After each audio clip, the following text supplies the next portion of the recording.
আমরা ইদানিং লক্ষ্য করছি একটি গোষ্ঠী, একটি রাজনৈতিক দল ধর্মের ভিত্তিতে জাতিতে বিভাজন সৃষ্টি করতে চায়, অনৈক্য সৃষ্টি করতে চায়। আমরা সবাই যেন সে ব্যাপারে সজাগ থাকি। আমরা আরো লক্ষ্য করেছি বিভিন্ন রকমের ইস্যু সৃষ্টি করে এই দেশে সামনে সুষ্ঠু এবং অংশগ্রহণমূলক নির্বাচনকে বাধাগ্রস্ত করতে চায়।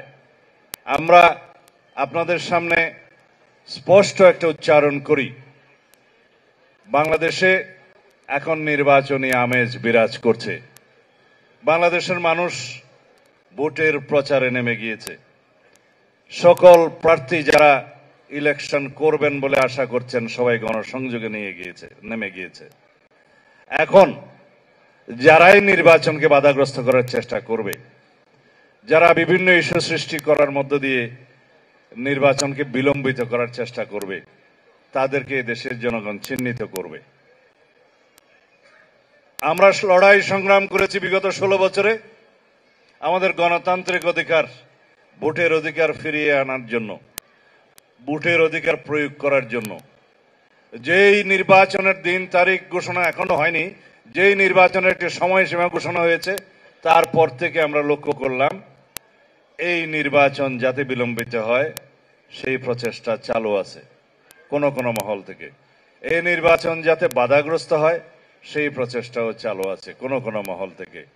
বাংলাদেশের মানুষ যারাই নির্বাচন বাধাগ্রস্ত করতে চাইবে তাদেরকে রাজনৈতিকভাবে প্রত্যাখ্যান করবে।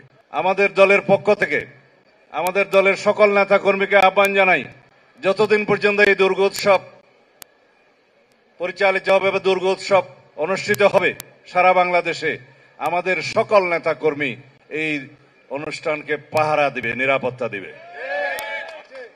বাংলাদেশে সাম্প্রদায়িক সম্প্রীতি বিনষ্টের জন্য বিভিন্ন রকমের ষড়যন্ত্র তৎপরতা চালু আছে।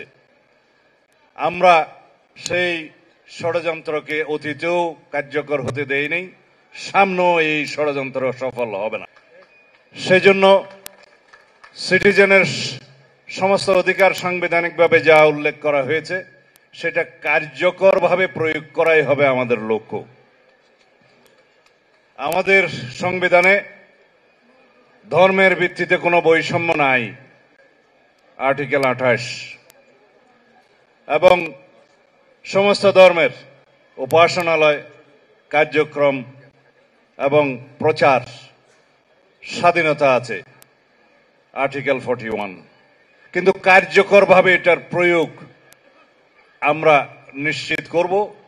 অতীতে হয়তো আমরা দেখেছি রাজনৈতিকভাবে বিভিন্ন কারণে গত ফ্যাসিবাদী শক্তি আপনাদেরকে ব্যবহার করার চেষ্টা করেছে, ভোটের বাক্স হিসেবে ব্যবহার করার চেষ্টা করেছে। সেখান থেকে সবাইকে বেরিয়ে যেতে হবে। আমরা কেউ সম্প্রদায় নই। বাংলাদেশে সবাই যার যার নিজ নিজ ধর্ম চর্চা স্বাধীনভাবে করবে। আমরা সবাই হয়তো কেউ এক এক ধর্মের অবলম্বন করতে পারে, ধর্মাবলম্বী হতে পারে, নিজেরা যেন কেউ সম্প্রদায় হিসেবে পরিচয় না দেই। আমরা ধর্মের ব্যবহার করে ধর্মকে রাজনৈতিক হাতিয়ার হিসেবে আমরা ব্যবহার করতে চাই না, কখনো চাইনি। আমরা বিভাজনের রাজনীতির বিরুদ্ধে ধর্মের ভিত্তিতে। আমরা এই দেশের সবাই নাগরিক, সাংবিধানিকভাবে আমরা সবাই সিটিজেন। এখানে কেউ যেন আমরা সম্প্রদায় না হই, আমরা যেন সবাই সিটিজেন হই, সিটিজেন হিসেবে পরিচয় দেই। এবং আমাদের নীতি হচ্ছে, বাংলাদেশ জাতীয়তাবাদী দলের নীতি হচ্ছে, ধর্ম যার যার, রাষ্ট্র সবার। ধর্ম যার যার, নিরাপত্তা পাবার অধিকার সবার। সেই নিরাপত্তাটাই আমাদেরকে বাস্তবায়ন করতে হবে।